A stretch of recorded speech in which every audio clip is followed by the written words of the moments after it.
armées, le Dieu de gloire, qui nous a permis d'être encore ficelés ce dimanche-ci pour attendre sa parole pour venir de lui. Lui qui est le Dieu de gloire, lui qui restaure toutes choses dans notre vie, lui qui agit dans toute notre vie éternelle des armées, le Dieu de gloire. Tu vas remercier à l'endroit où tu es, tu vas prier, dire merci à l'éternel des armées de t'avoir conduit encore d'être Seigneur ce dimanche à notre église internationale pour la restauration des âmes. Que la gloire de l'éternel s'est déversée pour vous par la puissance et nom de Jésus-Christ. Nous te remercions, éternel de gloire, de nous avoir permis d'être encore Seigneur éternel des armées. Ce dimanche, éternel des armées, sois avec nous, prends-nous par la puissance et le nom de Jésus-Christ. La continuité de gloire, le Dieu qui agit à tout moment et circonstance de notre vie. Je te remercie, Papa, de gloire pour toutes choses qui vont accomplir toutes ces journées. Tu es le Dieu de gloire, le Dieu qui agit à tout moment et circonstance dans la vie de tes enfants. Je te remercie, Papa, Père de gloire, pour la puissance et le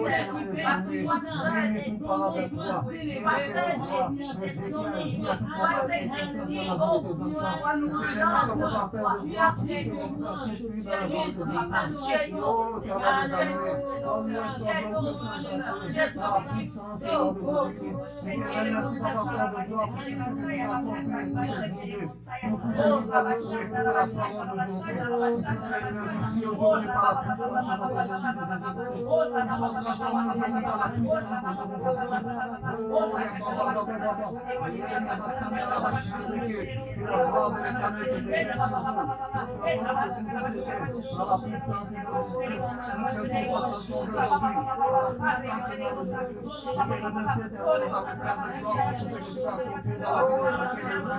Jésus-Christ.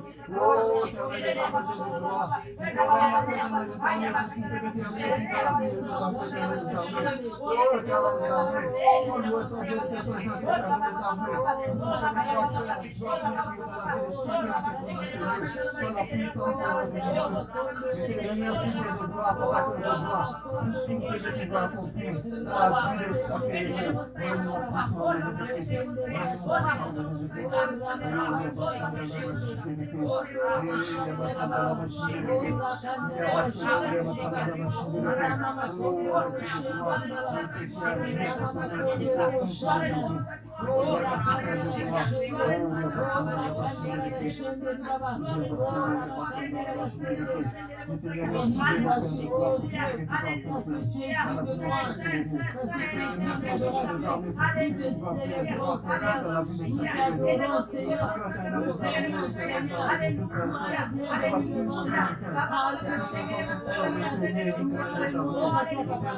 avec toi. Tu es le Dieu de gloire, le Dieu qui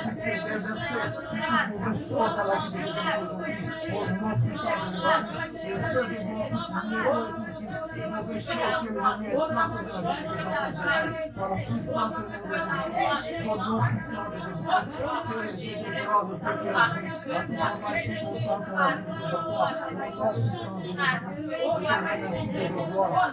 dans la vie de tes enfants.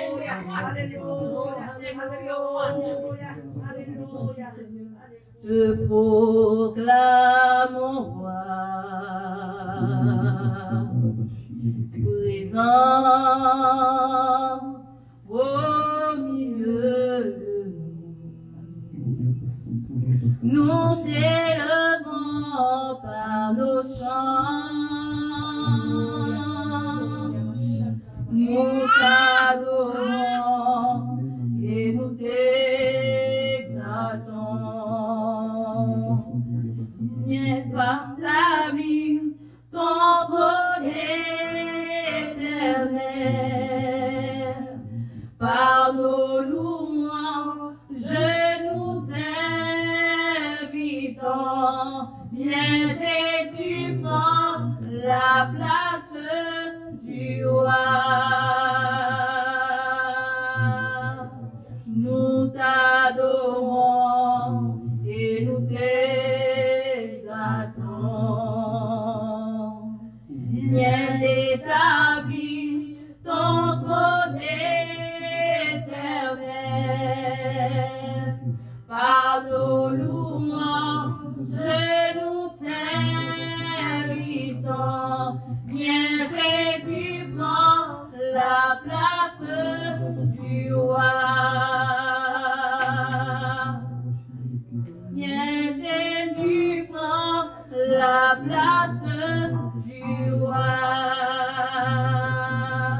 dans votre vie. présent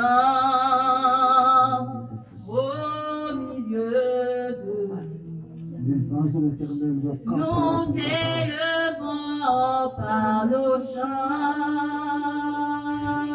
Louez l'Éternel. Nous t'adorons et nous t'exaltons.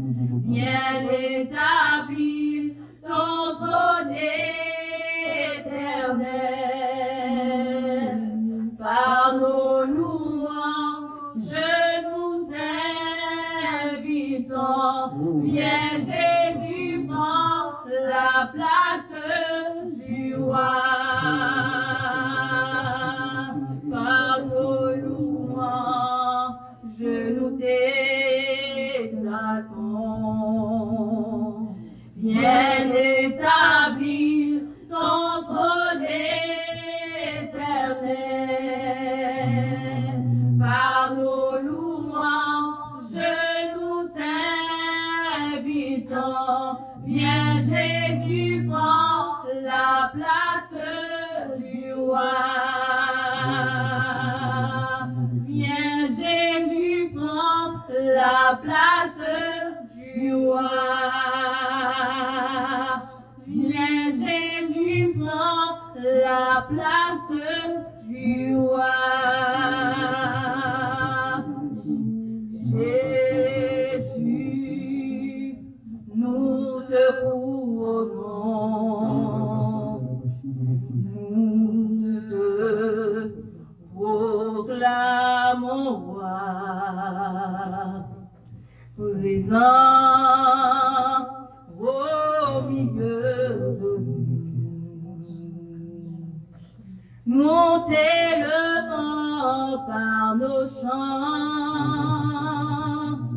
nous t'adorons et nous t'exaltons. Viens établir ton trône éternel. Par nos louanges, nous t'invitons. Viens Jésus, prends la place du roi. Viens Jésus, prends la place du roi. Jésus, nous te levons plus haut. Jésus, nous te levons plus haut, comme une bannière dans les cieux, comme une bannière dans les cieux, comme une bannière dans les cieux. Jésus, nous t'élevons plus haut. Jésus, nous t'élevons plus haut, comme une bannière dans les cieux, comme une bannière dans les cieux. Comme une bannière dans les cieux, comme une bannière dans les cieux,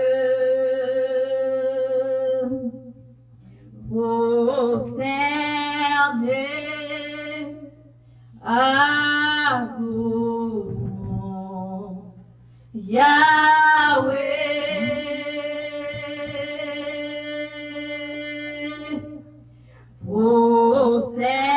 Prosternés, adorons Yahweh, Yahweh, Yahweh, Yahweh, Yahweh, Yahweh, Yahweh, Yahweh, Yahweh, Yahweh, prosterné, Yahweh, Yahweh, Yahweh,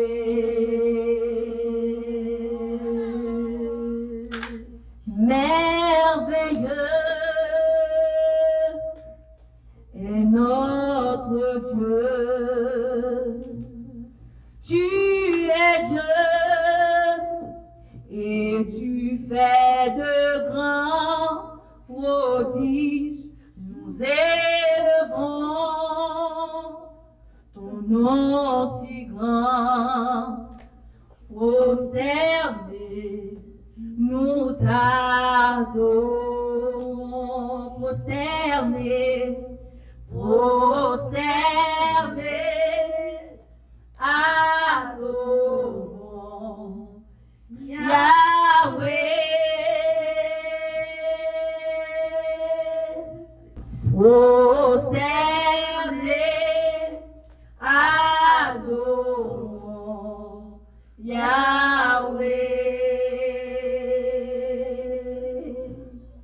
Yahweh, Yahweh, Yahweh. Élevons le nom de Yahweh. Yahweh, Yahweh, Yahweh.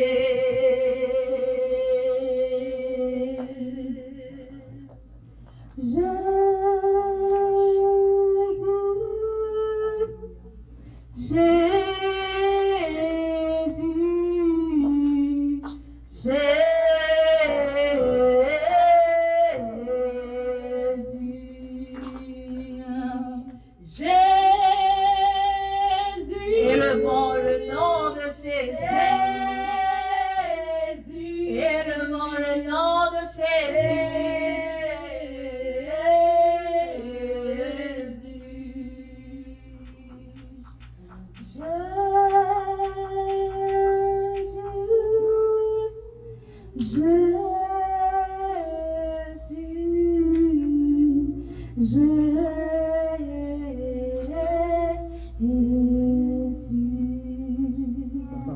On va prier, laisser la parole d'aujourd'hui entre les mains de l'Éternel des armées.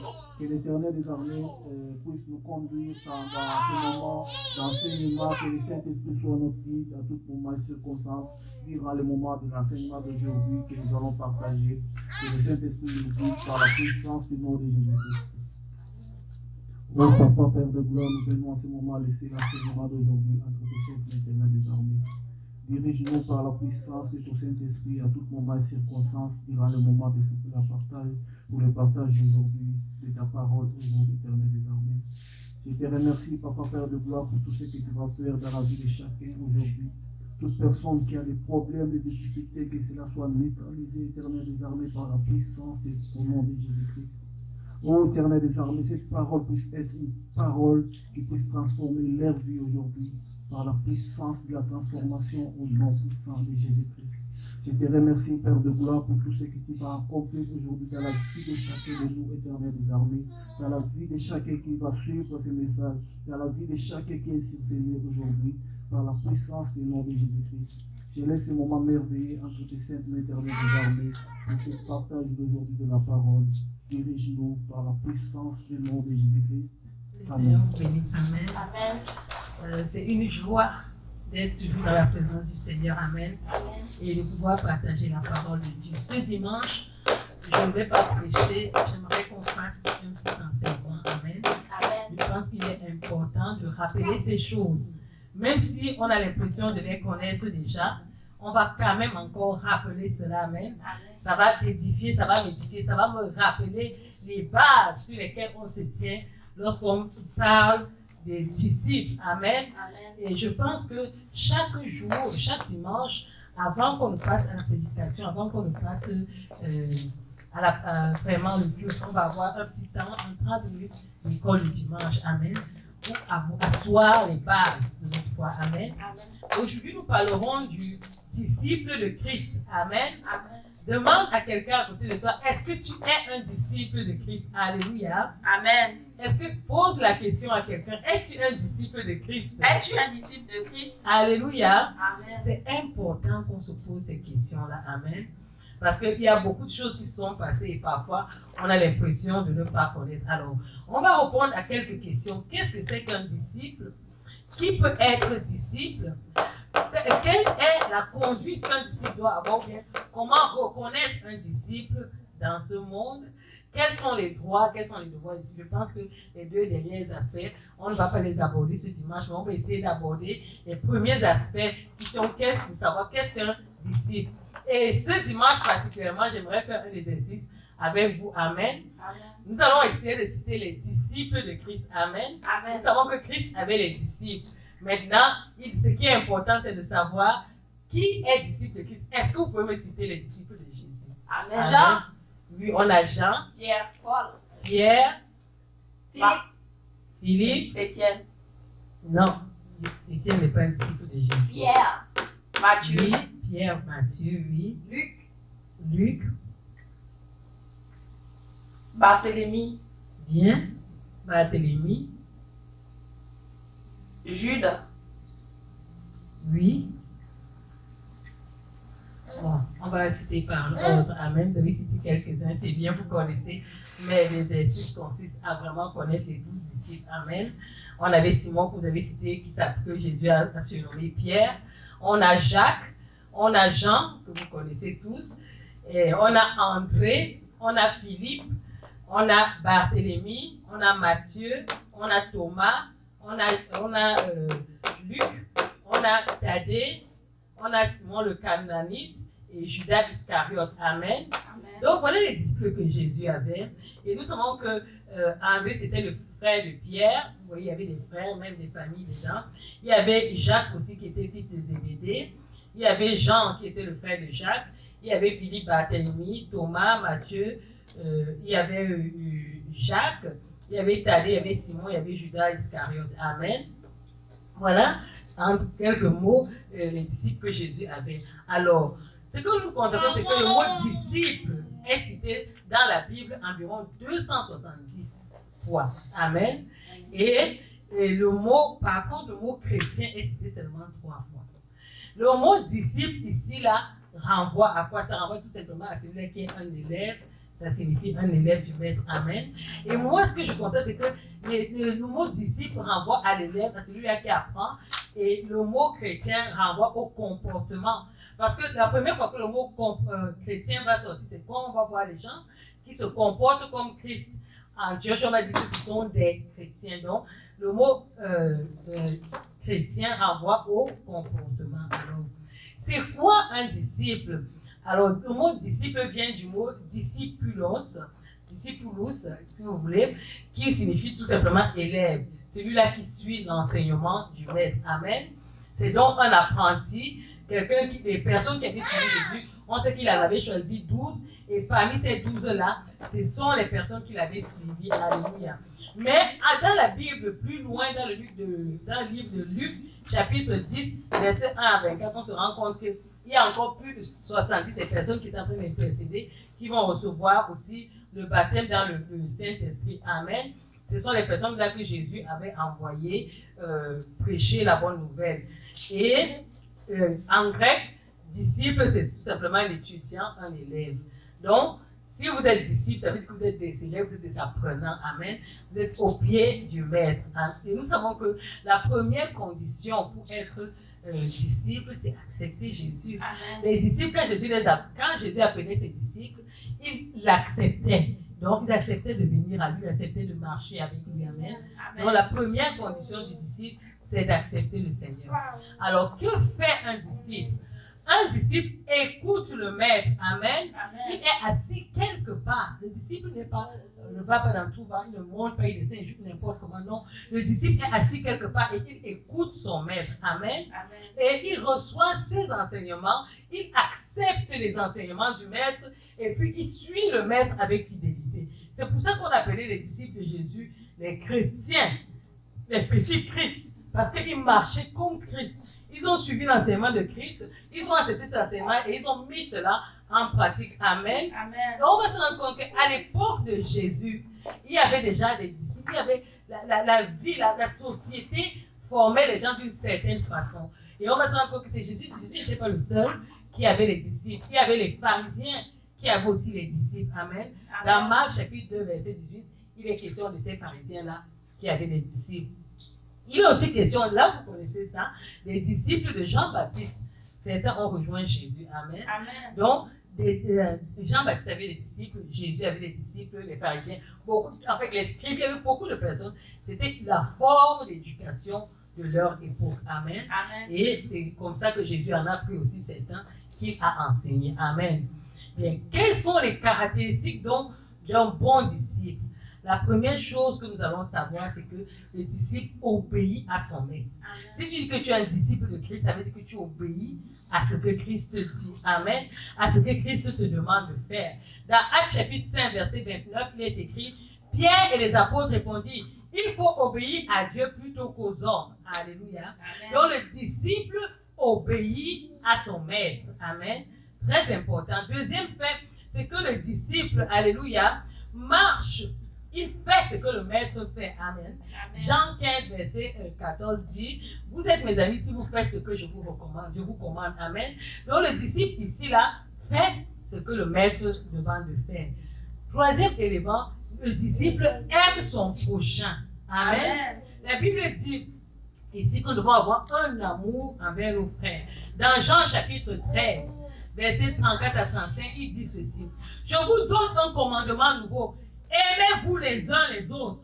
Comme je vous ai aimé, vous aussi aimez-vous les uns les autres.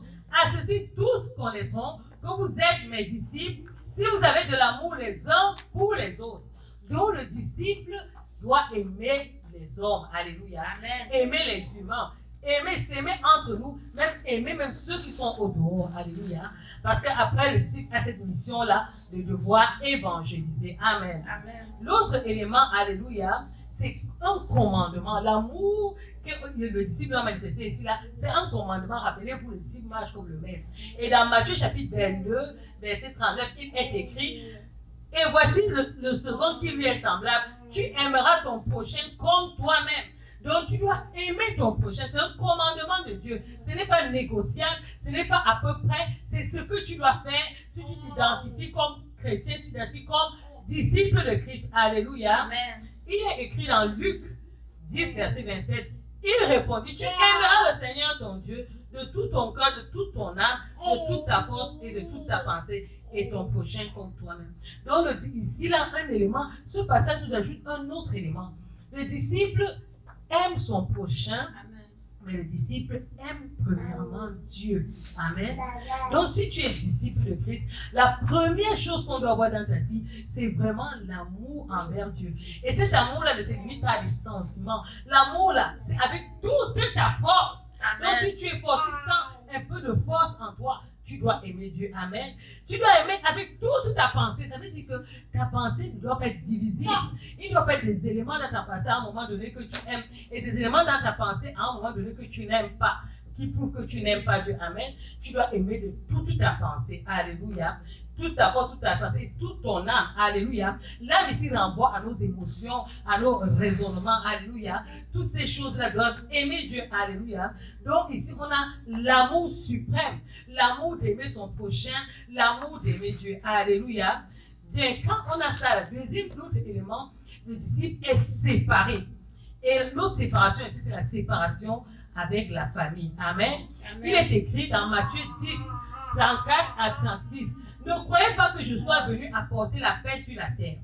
Je ne suis pas venu apporter la paix, mais l'épée, car je suis venu mettre la division entre l'homme et son père, entre la fille et sa mère, entre la belle-fille et sa belle-mère, et l'homme aura pour ennemi les gens de sa maison. Disons encore Matthieu 4, 22, il les appelait et aussitôt ils laissèrent la barque et leur père et le suivirent. Donc Jésus vient mettre une séparation. Tu ne peux pas dire que tu marches avec Christ et tu as encore... La séparation ici, ça ne veut pas dire que tu dois rejeter, attention, rejeter tes parents, rejeter tes frères, rejeter ses... Non. La séparation, c'est tout simplement que tu as un engagement de suivre Christ, tu fais ce que Christ te demande. Amen. Amen. Tu obéis à la parole de Dieu parce que quelque part la parole de Dieu dit d'honorer ses parents. Amen. De respecter ses aînés. Amen. D'aimer ses enfants. Donc tu ne vas pas dire que je me sépare, je ne veux plus être avec mes frères. Non, il est question de la séparation dans le sens que l'autorité suprême qui prend sur toi, l'autorité qui est sur toi, c'est l'autorité de Christ. Alléluia. Et une autre chose très importante, qui est la caractéristique du chrétien, du disciple de Christ, c'est la séparation au moi. Amen. Une chose qui est très difficile de notre temps, parce que le moi gouverne nos vies. Amen. Le moi ici qui est notre ego. La Bible dit dans Luc 9, verset 23, puis il dit à tous, si quelqu'un veut venir après moi, qu'il renonce à lui-même, qu'il se charge chaque jour de sa croix et qu'il me suive. J'aime l'élément qui donne ici, chaque jour. Donc, ce n'est pas que tu suis Dieu aujourd'hui, demain, là, tu es en congé. Tu suis Dieu aujourd'hui, demain, après-demain, tu es fatigué. Tu suis Dieu, ta courbe est ondulante. Un jour, tu es en haut, un jour, tu es en bas. Quand c'est chaud, oui. Quand ce n'est pas chaud, non. Donc, tu vadrouilles. Oui, aujourd'hui, demain, non. Oui, aujourd'hui. Chaque jour. On porte la croix chaque jour. C'est chaque jour que j'aime Dieu. C'est chaque jour que je confesse. C'est chaque jour que c'est pour ça que, quelque part, quand on dit qui veut donner sa vie à Jésus, lève-toi.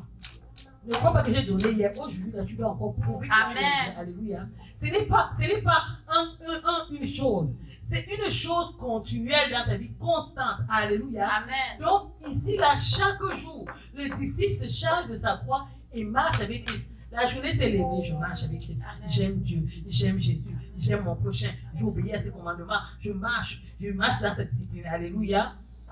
Un autre élément, Jésus les appela et dit, vous savez que les chefs des nations les tyrannisent et que les grands les asservissent. Il n'en sera pas de même au milieu de vous. Mais quiconque veut être grand parmi vous, qu'il soit votre serviteur. Alléluia. Tu renonces à toi pour le bien des autres. Alléluia. Si tu veux être disciple de Christ, tu dois te charger de ta croix et tu dois le suivre. Alléluia. Alors, un autre élément ici, c'est porter sa croix. Porter sa croix dans Luc 14, verset 27, il dit quiconque ne porte pas sa croix et ne me suit pas ne peut être mon disciple. Alléluia. Et quand on parle de la croix ici, on parle des fardeaux, on parle de notre vie, on parle de toutes ces choses-là qui peuvent se trouver dans nos vies et qui peuvent être comme des obstacles à notre progression dans la foi. Amen.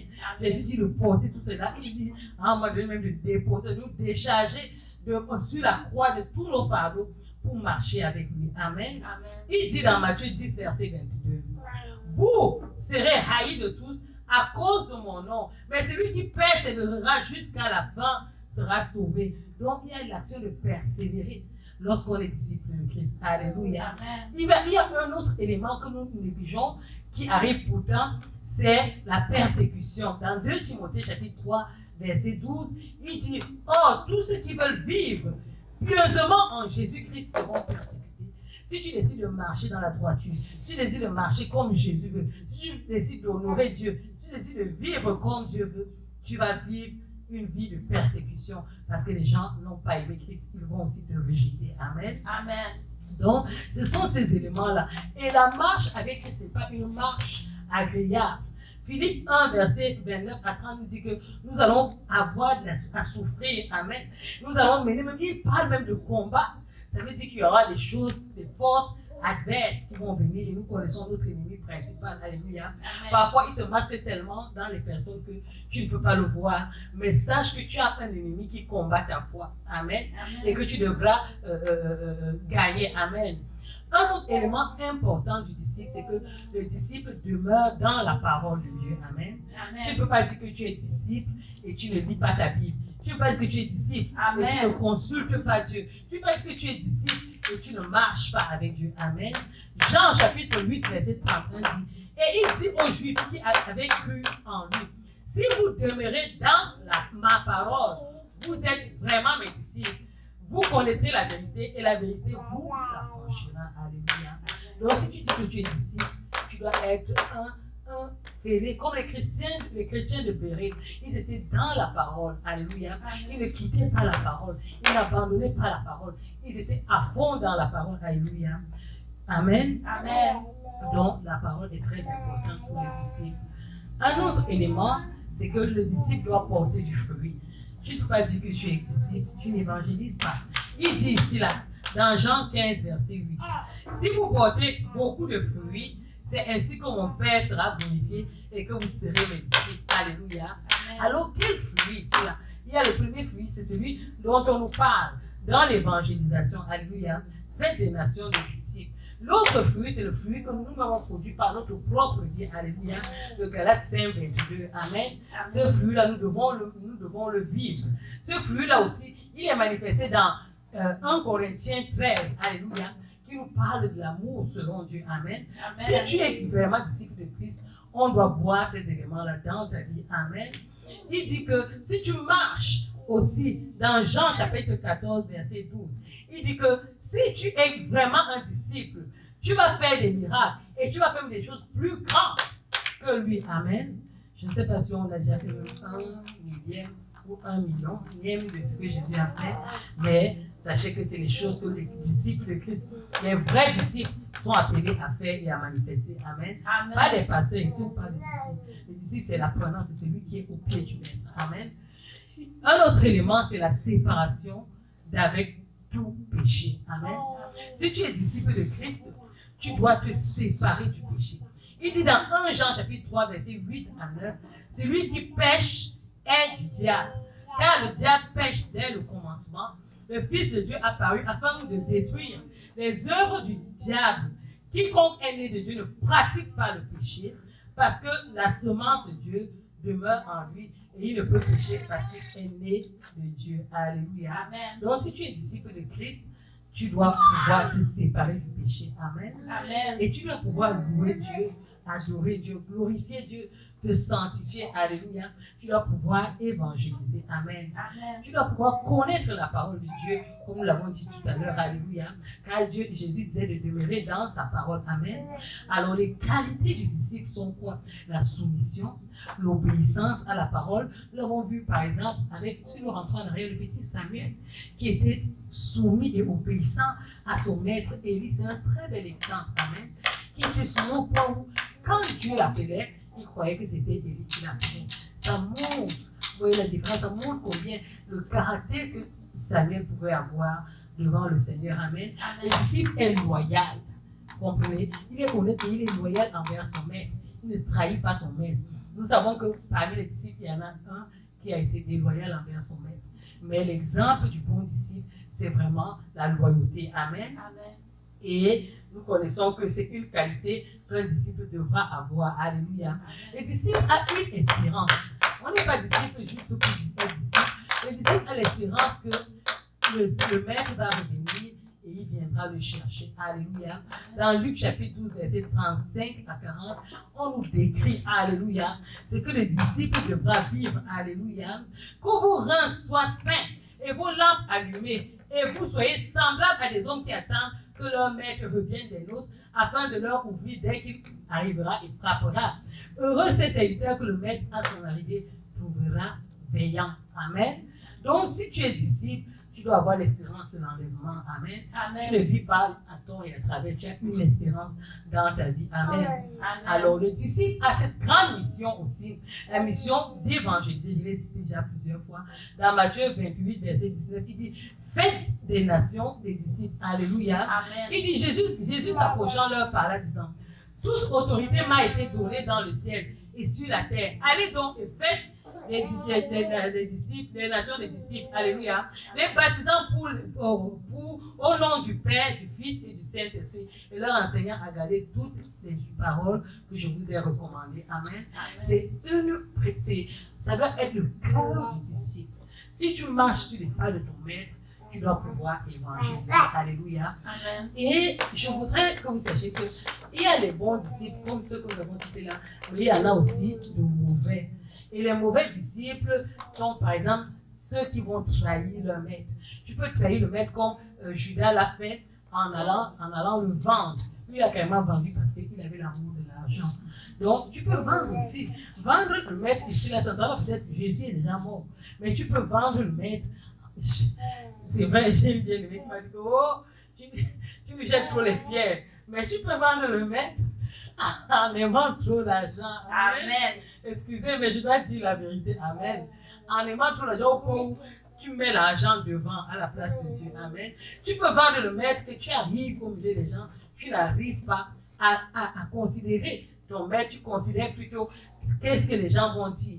Pour la gloire, pour te glorifier, tu commences à trahir Jésus. Devant les gens, tu fais semblant de ne pas être chrétien, pour être apprécié, pour garder une certaine gloire, pour garder une certaine sympathie. C'est aussi une forme de vente. Amen. Et tu vends ton salut. Ton salut devient rien quand tu es face aux gens. Ton salut devient rien quand tu avais des amis. Pour garder la sympathie, pour garder tes amis. Il se te dit que tu es trop chrétien. Tu aimes trop ton Dieu là.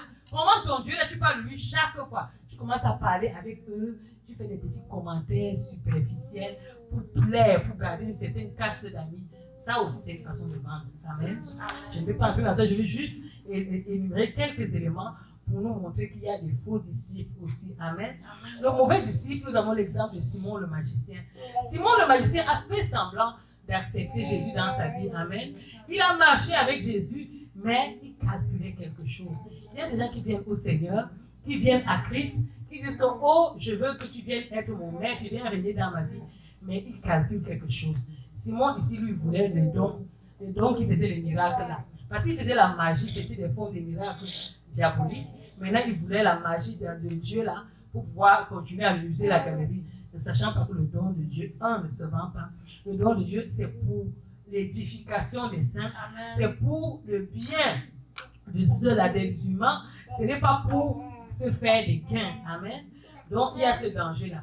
Il y a d'autres qui viennent à Christ en calculant les femmes. Il vient au Seigneur, il vient à l'église, mais il se dit qu'il va avoir une femme. Il y a d'autres qui viennent, ils se disent qu'ok, en fréquentant l'église, on va prier pour moi, je serai exaucé dans mes problèmes. Il s'en fout de tout ce que vous faites. Il s'en fout de la foi, de marcher avec Jésus, de faire ce que Jésus, de ce que la parole de Dieu dit. Non, il a un but. Et ce qui est mauvais, pour ceux qui font ça, écoutez-moi très bien.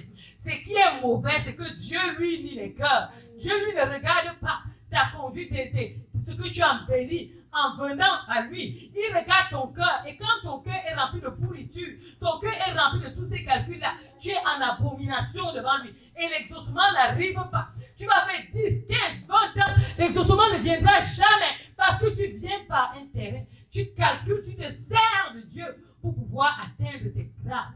Tu ne les atteindras. Avec Dieu, en tous les cas, tu n'atteindras jamais. Amen. Dieu ne t'exaucera pas, tu perds ton temps en faisant cela. Répands toi-même et commence à marcher avec Dieu. Alléluia. On ne se sert pas de Dieu. Simon le magicien a eu la malédiction en voulant le faire. Amen. Faisons très attention. Il y a d'autres qui sont rebelles et désobéissants. Dans Tite chapitre 1, verset 7, il dit qu'ils font profession de connaître Dieu, mais ils le renient par leurs œuvres, étant abominables, rebelles et incapables d'aucune bonne œuvre. Tu dis que tu es disciple, mais on voit tes œuvres, abomination. On voit tes œuvres, tu es rebelle. Tu n'aimes pas l'instruction. Quand on te reproche, tu fuis. Quand on te reproche, tu n'aimes pas. Tu es désobéissant à la parole. Dieu dit que tu n'es pas son disciple. Amen. Il faut changer. Amen. Il faut se repentir et marcher dans la droiture. Le cœur loin de Dieu, un autre élément.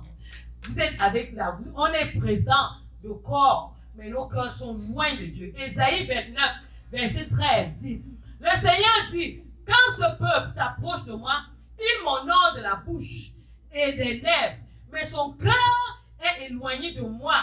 Et la crainte qu'il a de moi n'est qu'un prétexte et tradition humaine. On est chrétien, on est disciple de Christ, mais nos cœurs sont loin de Dieu. Nos cœurs ont la malice, nos cœurs sont pervers, nos cœurs sont, je ne veux pas citer, toutes ces saletés-là. Nos cœurs, Dieu regarde ton cœur ne lui plaît pas, mais tu dis que tu aimes Dieu. Il dit que tu l'honores des lèvres, tu l'honores de la bouche, mais ton cœur est loin. Aujourd'hui, là, si ton cœur, tu reconnais que ton cœur a des animosités, c'est le temps de guérir, le temps de te repentir et de véritablement ouvrir le chemin de ton cœur au Seigneur. Amen. Amen. Manque de vérité. Ésaïe 48, verset 1, nous parle de ces personnes-là qui marchent, qui jurent et qui invoquent Dieu, mais sans vérité ni droiture. Il n'y a pas la droiture dans ton cœur, il n'y a pas la vérité dans ton cœur, mais tu dis que tu honores Dieu. On te voit, tu marches, un semblant de piété, mais manque de vérité, fausseté. Amen. Autre élément, les moqueries et la cupidité. tu dis que tu es un enfant de Dieu, tu dis que tu es disciple de Christ, mais tu es moqueur, tu aimes te moquer. Il dit, je vais lire le passage, Ézéchiel 33, verset 31. Et il se rendit en foule auprès de toi, et mon peuple s'assit devant toi. Ils écoutent tes paroles, mais ils ne les mettent point en pratique, car leur bouche en fait un sujet de moquerie, et leur cœur se livre à la cupidité. Donc ils écoutent la parole de Dieu, ils récupèrent la parole de Dieu. C'est pour ça que, mes bien-aimés, je vais vous donner cet avertissement aujourd'hui. Faisons attention aux théâtres qui ont trait à la parole de Dieu. Voilà la parole qu'il est dit ici. Il dit qu'on prend, ils écoutent la parole de Dieu, ils en font un sujet de moquerie. Ils prennent la parole de Dieu, ils tournent ça, ils se mettent à rire. Tu prends la parole de Dieu, tu la tournes, tu es en train d'appeler la malédiction sur ta vie. On ne joue pas avec la parole de Dieu, mes frères. Faisons très très attention. Il dit leur cœur se livre à la cupidité. Donc ils sont, l'amour de l'argent est là dans leur cœur. Amen. On doit faire attention. Disciples, ça, on ne trouve pas ça. Il dit, on a apparence de la piété. 2 Timothée 3, 5 à 8. Ayant l'apparence de piété, mais régnant ce qui en fait la force, éloigne-toi de ces gens. Tu dis qu'ils disent qu'ils sont chrétiens, ils sont enfants de Dieu, mais on regarde, ils ont l'apparence, ils chantent les louanges, ils sont chrétiens, ils viennent à l'église, ils écoutent la parole de Dieu, mais leur conduite, la force, les principes de Dieu, l'obéissance à la parole de Dieu, il n'y a rien dans leur cœur. La Bible dit, Dieu dit, éloigne-toi de ce genre d'homme. Amen. Il dit, ici, là, il y a d'autres catégories, je ne vais pas citer forcément tout. Dans Apocalypse 21, verset 8 et verset 27. Mais pour les lâches, les incrédules, les abominables, les meurtriers, les impudiques, les enchanteurs, les idolâtres et tous les menteurs, leur part sera dans les temps ardents de feu et de soufre, ce qui est la seconde mort. Amen. Donc, toutes ces choses-là, il y en a tellement. Je n'ai pas des discoureurs. Il y a des gens qui aiment discuter sur la parole de Dieu. Ils discutent sur ça. Paul dit que nous n'allons pas notre part dans Éphésiens chapitre 5, verset 6. Il vient s'asseoir là, il va discuter. Que personne ne vous séduise par des vains discours, car c'est à cause de ces choses que la colère de Dieu vient sur les fils de la rébellion. Il ne croit pas à la parole. Il ne change pas. Il ne cherche pas Dieu. Son temps, il le consacre à des discussions inutiles. Il te prend 2-3 heures pour discourir et dire n'importe quoi. Parler des choses inutiles. Il va discuter. Il prend la parole. Crois. Répands-toi. Change d'attitude. Change de comportement. Change de cœur. Il ne change pas. Il vient, il veut que vous discutez sur la parole de Dieu. Discute quoi avec toi? Donne ta vie à Jésus. Marche avec Jésus. Laisse que Jésus entre dans ton cœur. Change tes péchés. Répands-toi. Laisse que Dieu entre. Manifeste le fruit de l'Esprit de Dieu. Quand quelqu'un a vraiment le fruit de l'Esprit de Dieu, il ne discute pas, il ne discute pas sur la parole. Il n'a pas ce temps-là. Il a le temps de regarder, soit de louer son Dieu, soit de marcher avec Dieu, soit de chercher à plaire avec Dieu, soit de découvrir quelles sont les promesses de Dieu. Il a soif de Dieu. Il n'a pas soif de discours. Il n'a pas soif des discussions vaines. Amen. Fuis ce genre de personnes-là. Amen. L'autre élément, il ne se soucie pas de Dieu. Il est là, il est avec vous. Son souci, ce n'est pas Dieu. Son souci, c'est lui. Son souci, ce sont ses choses. Son souci, c'est ce qui le concerne. Dieu ne le concerne pas. Éphésiens 5, verset 6. Que personne ne vous séduise. Pas de vains discours. Car c'est à cause de ces choses que la colère de Dieu vient sur les fils de la rébellion. Il ne se soucie pas de Dieu. Il se soucie de ses discours, de plaire à ce qui lui est important. Amen. Est-ce que nous sommes des disciples ou bien nous sommes les sympathisants ou nous sommes les religieux, les chrétiens, c'est-à-dire les gens, on regarde, ils ont l'apparence de piété, mais ils ne sont pas disciples. Quel genre de personnes sommes-nous? Alléluia. J'ai préparé autre chose en fait. J'ai préparé autre chose et le Seigneur m'a donné ça, c'est de parler du disciple-là et j'étais comme un peu perplexe. Parce que je vais préparer à autre chose. J'ai dit, Seigneur, ok, je vais obéir, amen. Et je me rends compte que c'est important. C'est quand j'ai commencé à méditer que je me suis rendu compte que c'est vraiment important. Et nous sommes dans un monde où nous sommes dans une mêlée. Il y a n'importe quoi, n'importe quel genre de vent, n'importe quel genre de doctrine. Les gens se laissent aller à n'importe quoi. Mais les disciples, il n'y en a pas. Les disciples de Christ, c'est l'élève, c'est lui qui apprend. Il est un apprenti, il apprend tous les jours. On n'apprend pas un seul jour, on est déjà disciple. On parvient à la... Non, c'est chaque jour. L'apprenant, l'élève apprend chaque jour. Amen. Il y a le maître qui est Christ, mais l'élève apprend. Nous devons apprendre chaque jour. Alléluia. Nous apprenons et nous apprenons à être disciples, à nous asseoir, écouter, être fidèles, obéir à ce que le maître dit. Alléluia. Est-ce que nous sommes des disciples ou bien nous sommes des sympathisants ou des religieux? Je vous laisse répondre à cette question. Que mon Dieu vous bénisse au nom puissant de Jésus-Christ. Amen. Amen.